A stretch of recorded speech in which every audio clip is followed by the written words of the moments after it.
Welcome to Two Chaps, Many Cultures, episode 59. Can you believe it?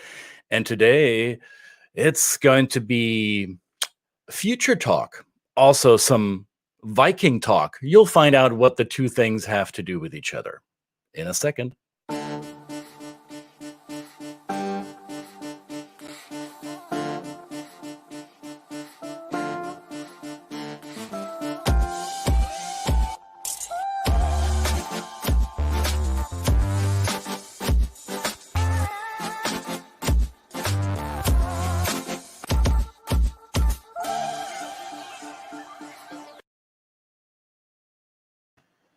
Welcome, everybody. This is a culture on Two Chaps, Many Cultures.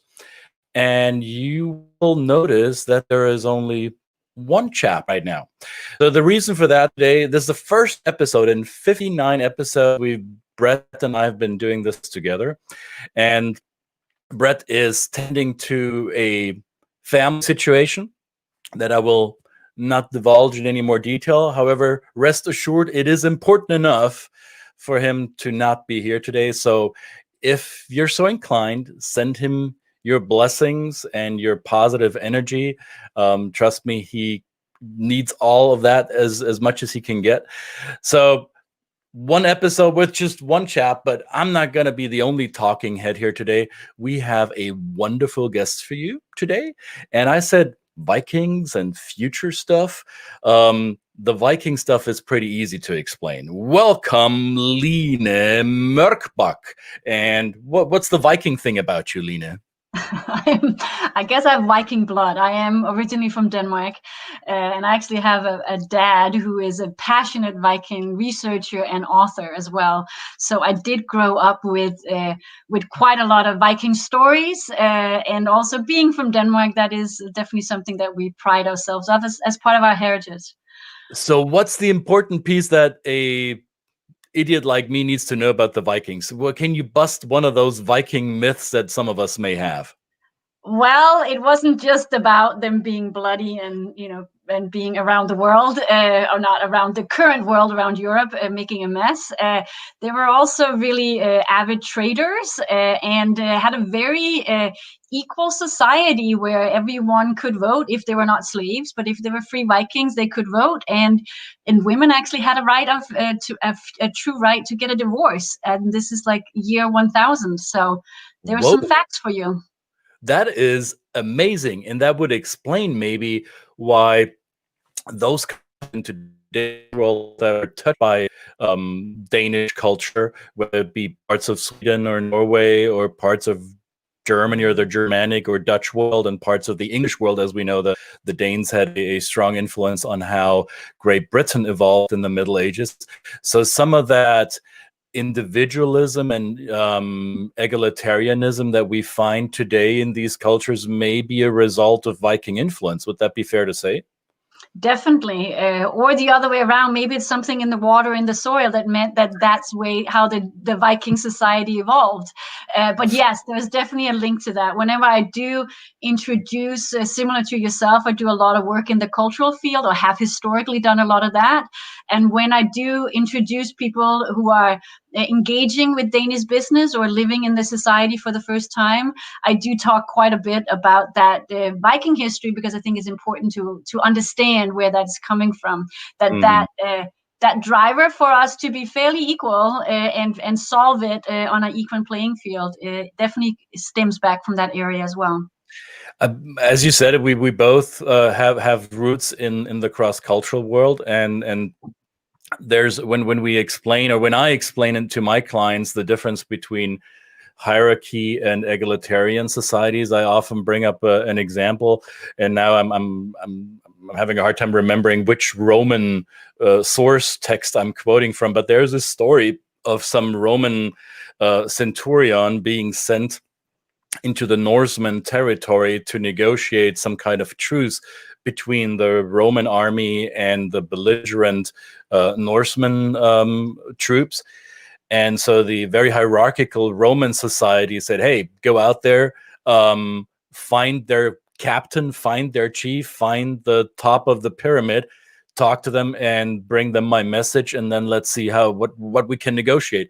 And after a few days, the centurion comes back to report to his general that he has no result. And the general says, well, what? I sent you with a clear task. Talk to the highest ranking person there. Talk to their chief.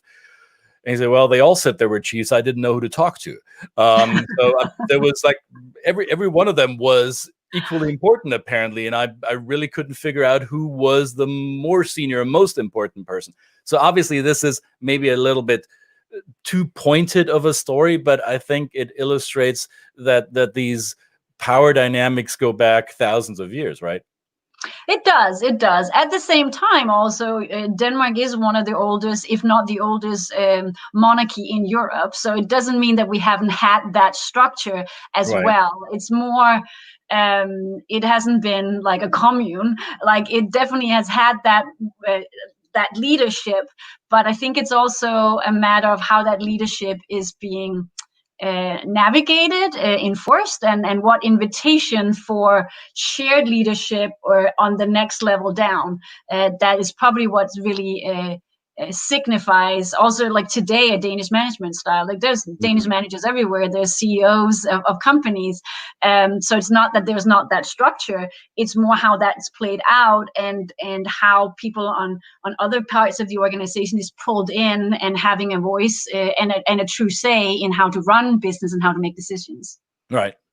Now, you are not in Denmark right now, so you currently live in the Pacific Northwest of the United States, and the Danes have had for, I would say, centuries, have this reputation of being a seafaring people and explorative people. So it's no wonder that you're not at home, so to say, with your fellow Danes. Well, I think if you ask my parents, I did think they did think that I was going to stay at home and stay in Denmark. I have not for over half my life been just in Denmark staying put. I have lived in Denmark in different periods. One of my children is born there. We as a family have lived there at different times, and probably will continue bouncing back, as I definitely feel very Danish and I feel very European.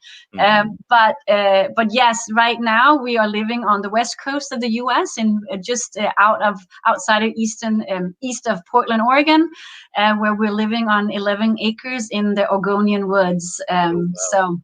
Are the woods still intact, or did you lose a little bit of the woods in the recent fires? My woods are okay, but we have had huge forest fires here, and that's being still very much being dealt with, and some other people have lost their homes, and some people are still evacuated. Oh, wow. Now, you said one thing that really ring the bell with me, and because I'm a fellow European, and you said you feel like a European. You not only feel Danish, you feel like a European. To those of our viewers who may not really understand what that means, and maybe there are different definitions of how you can feel European, I'm curious, how do you feel European? What does that mean to you? I think that the more I've lived outside of my home country, outside of Denmark, that when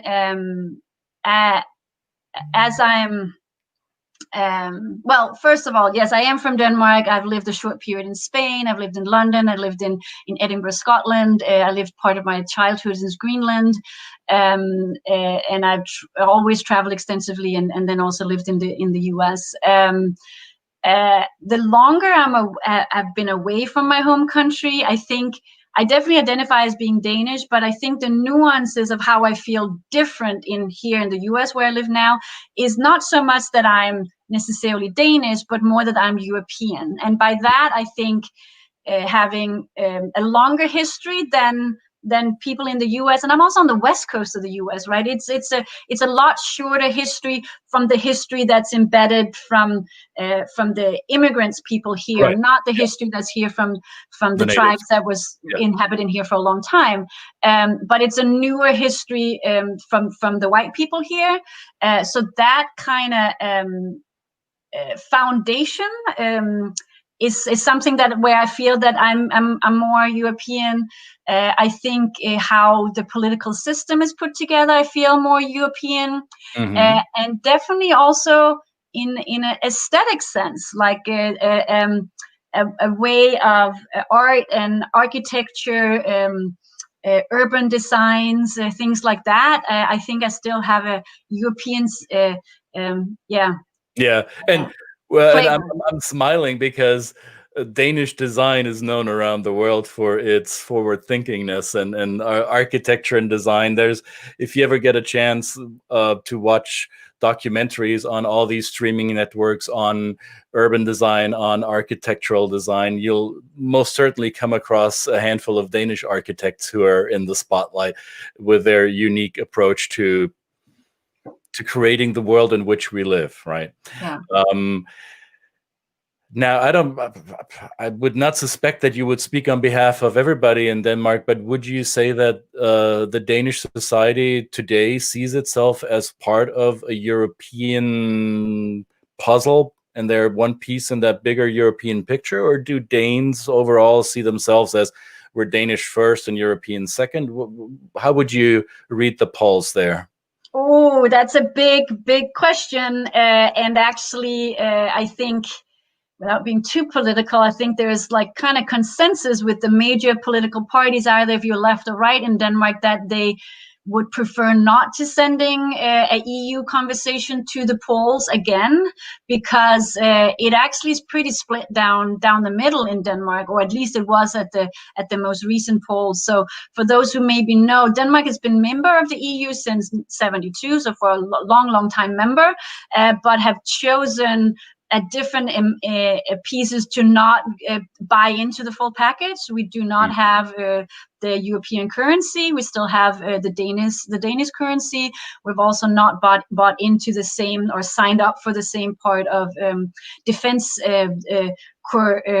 collaboration within the EU. So I think it's a tricky question for many Danes. I don't think Danes really truly spent. I think very few countries after what happened in the UK are really seeing themselves fully pulling out. That being an option. Mm-hmm. I think Danes feel that they want to stay in Europe and that they're feeling that we want to shape it from within. It's Right. not going away, but there's definitely some values around having, not getting, I mean, Denmark's a small country, 5.5 million people. So big constructs is not what we really believe in.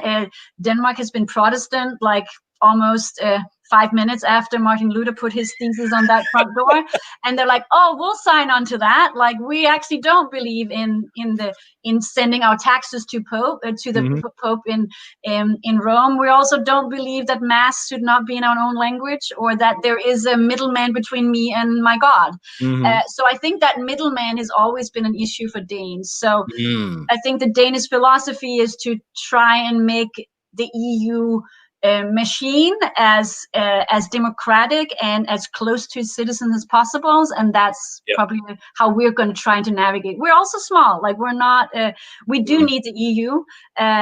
We need NATO. We're a small country. So the immediacy is important for Danes, that not to have many layers of bureaucracy or red tape to fight through. I got it. Now you also said something that I found not amusing but interesting, because here in the United States, some people may not recognize this. You said depending on which side of the political spectrum you're in Denmark, whether you're left or right leaning, and some thinkers in the United States would like to paint Denmark as a country where there is only left and no right, or as I've heard it, it's Denmark is Bernie Sanders' socialist wet dream. So I'm obviously exaggerating here a little bit, but comparing worldviews between North America and Northern Europe, is that a fair assessment to say that all Danes are, compared to North Americans, are far more liberal and left-leaning? Or would you say this is just a figment of North American storytelling and there are in fact different polarities? It's a good question. Very good question. So several aspects of that. There is the whole political spectrum in Denmark. Of course, it's not a two-party system. So you got also a lot more parties where people can kind of show their beliefs and what they are believing in. People are not necessarily married to one party their whole lives either. Some people are, but there's a lot more movement around. So any government in Denmark, like similar to many European countries, is going to be a coalition government. So there you're going to have politics playing itself out a little bit differently. Denmark definitely have a long history with a strong labor movement and a very, very established social welfare state. We currently have a prime minister who is the head of the Social Democrat Party, but before that we had many years with a more conservative right-wing government, and have had that in many periods throughout history, and also recent history. So when you're right-wing in Denmark, it doesn't mean you're going to go away with the welfare state. But it means you're going to turn down some of those, that you want to look at it differently. You want to give more power to that market to operate. Is it an utopia? Is also what I'm hearing you saying, and it's not. It's not. I think when you have had there's a lot of things, and I'm raising my kids right now in the U.S. and their dad is American. So we're raising them with several religions and several cultural inputs and languages. And there's definitely things that's a compromise. There's things that I feel that the Danish system is doing better, that I would like to have my children experience, which is also why we occasionally go live in Denmark. Then there's also things that I feel there's a nerve and there's an energy that I feel is missing in the Danish system as well. So I think one of the side effects, unfortunately, when you've had a system with very little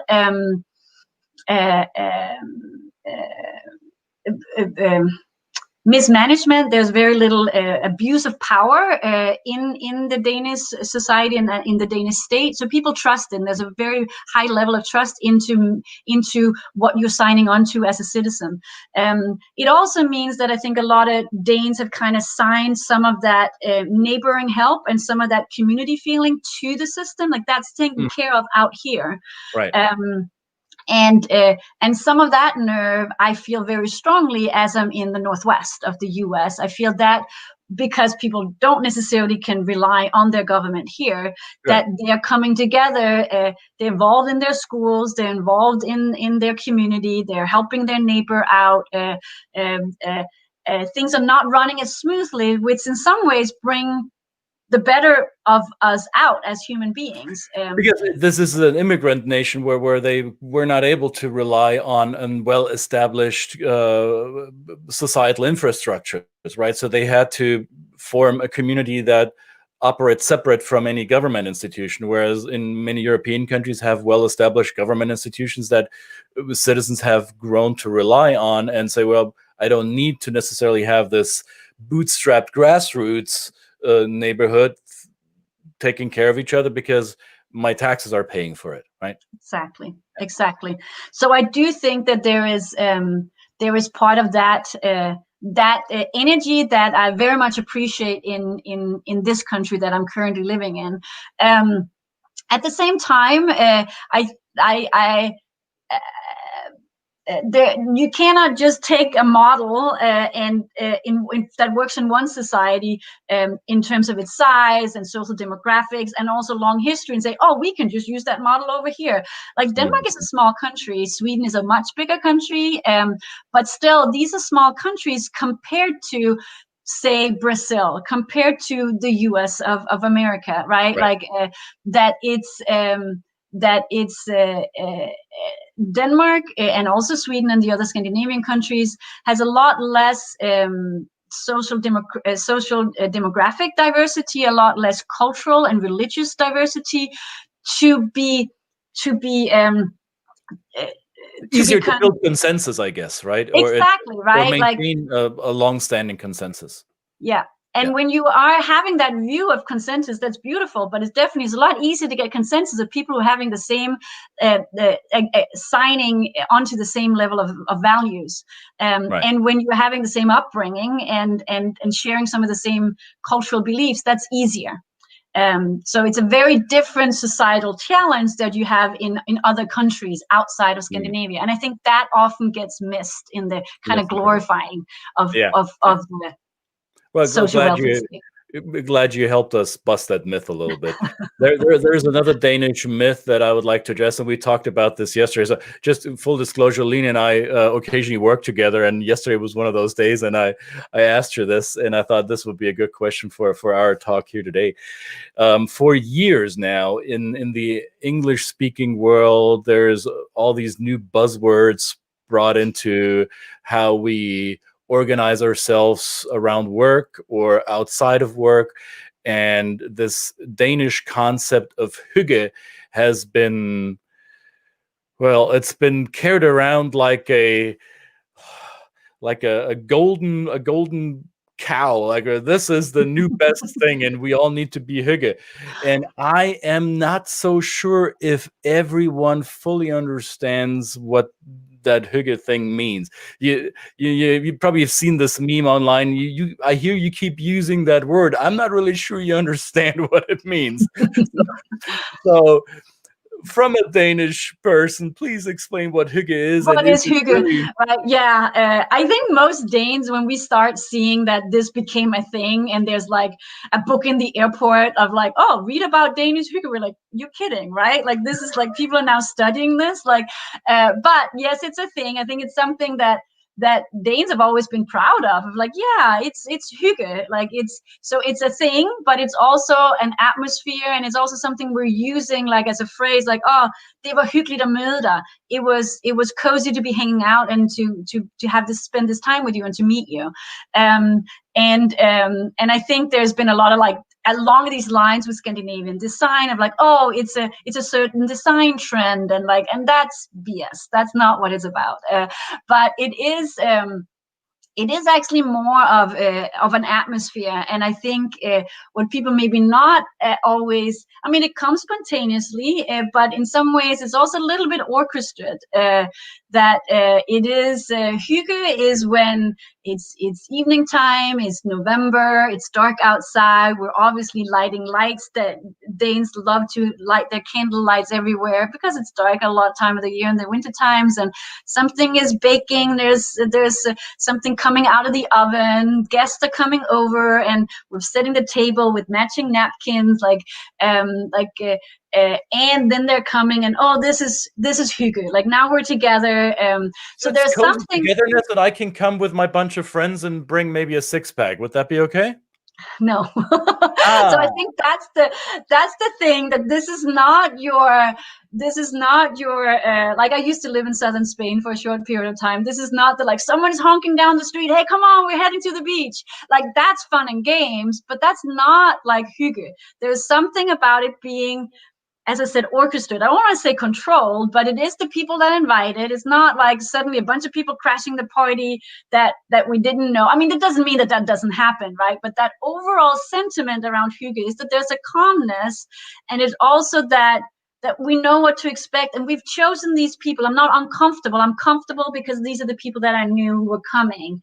And as the hostess, like, my house is clean, and there's those matching napkins, as I mentioned, like, so I'm ready for this. So it's not someone crashing the party and putting the boots up.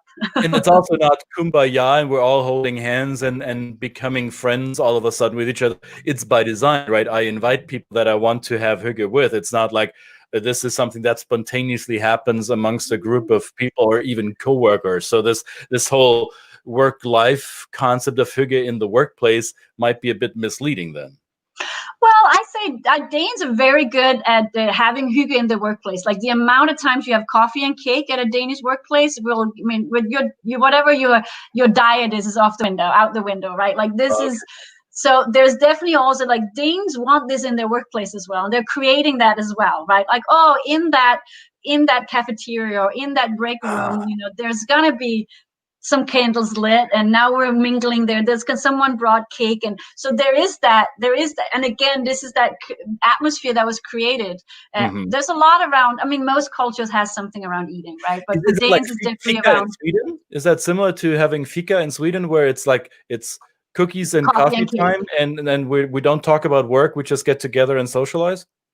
A little bit, yeah. But part of the coffee and cake is that as we're having our meetings in Denmark, let's have coffee and cake as well, right? Like, Okay, got it. yeah. Well, since we're talking about work, work is changing, isn't it? I mean, not just because of COVID and Corona, we're not working the same way we did 5 or 10 years ago, and you're part of a group that is helping facilitate and orchestrate an event that's coming up. What, today? We're kicking off tomorrow. Yes, yeah.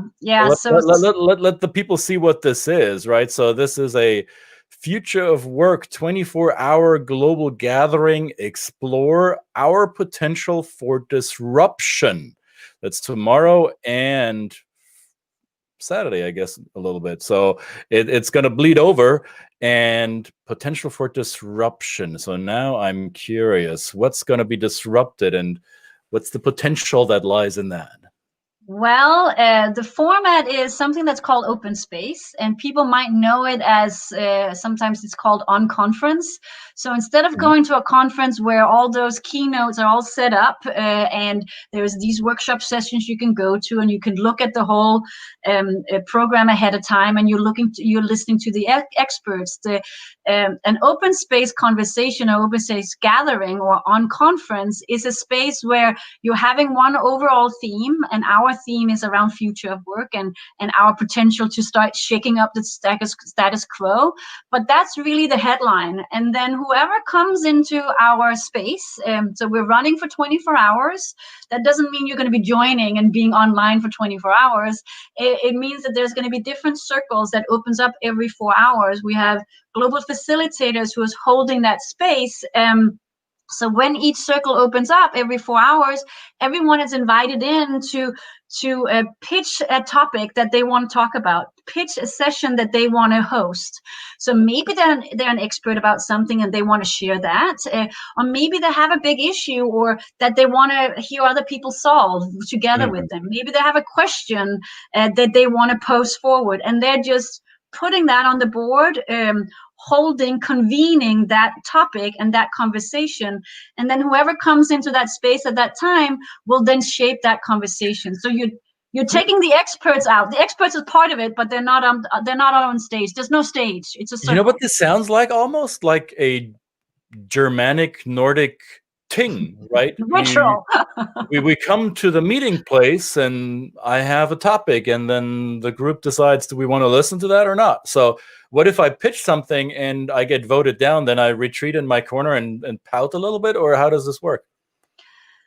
Well, it's not really a vote. It's like the board we have in the tool that we're using is a tool called Kiko Chat. We have many rooms open as we can. So there's not anyone's topic that's not worthy of being put on the space. So anyone can put their topic up, and you might have 20 people who come. You might have 100 people who come. You might have 3 people who come. One of the principles in open space is to believe that the right people will be there. So if that is the 3 right people to have that conversation right now, and that conversation is 15 minutes, then that's the space for that. If that is 3 people and the conversation is an hour and a half, then that is the space for those people at that time. Cool. And it's interesting that you're making the link to the Nordic, and I think that's true. There is something that appeals there. Actually, the link to the open space format is a lot of inspiration out of the village council out of African societies. Right.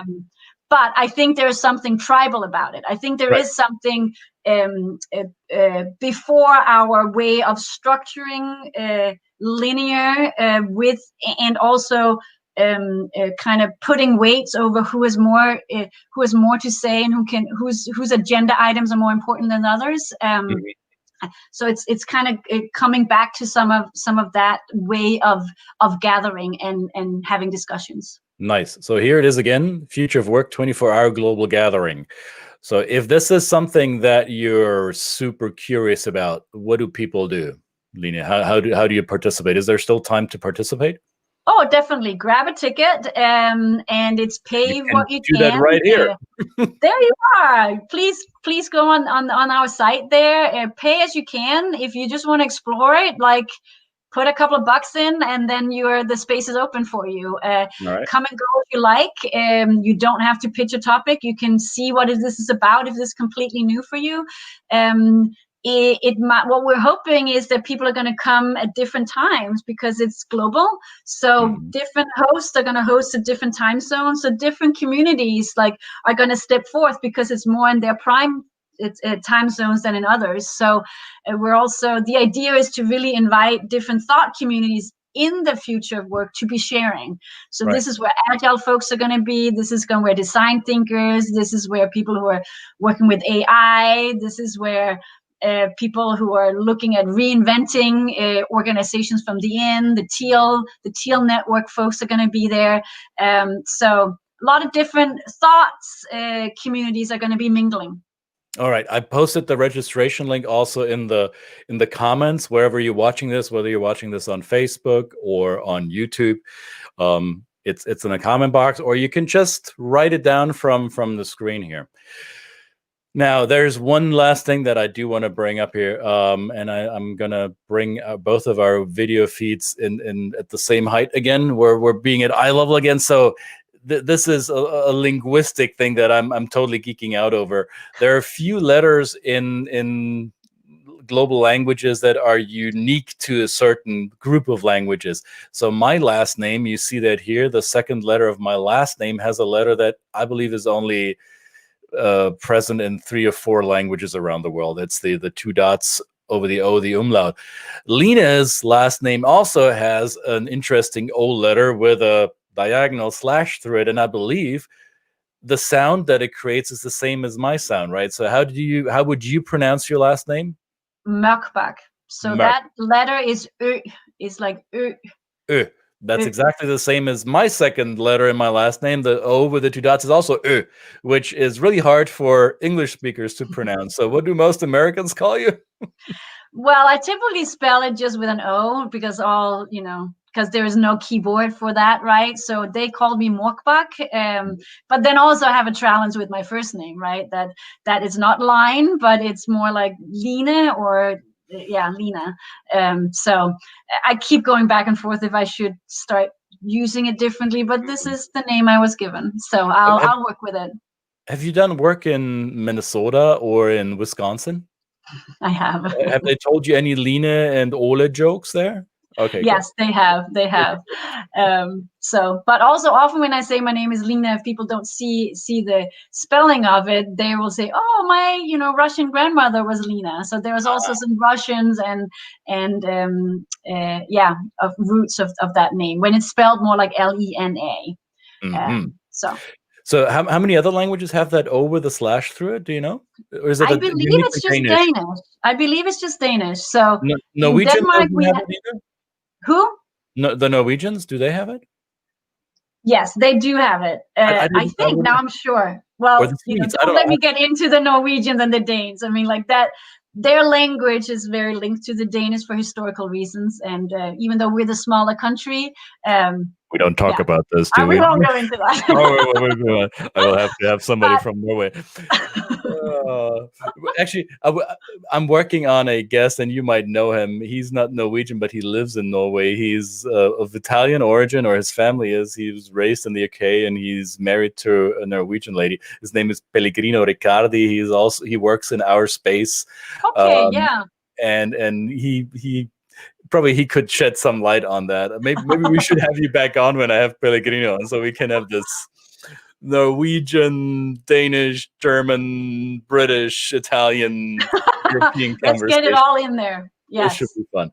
All right, folks. This was awesome. Lina, thank you very much for taking time in the morning for you. People, remember, this is where you get your registration for the 24-hour global event. Be there, show up. If you're interested in global work, working globally, this might be the space that you've been looking for. So get a ticket, be there. You don't have to be there for 24 hours. Well, you can if you want to. There is enough coffee in the world to do that. I need a refill, by the way.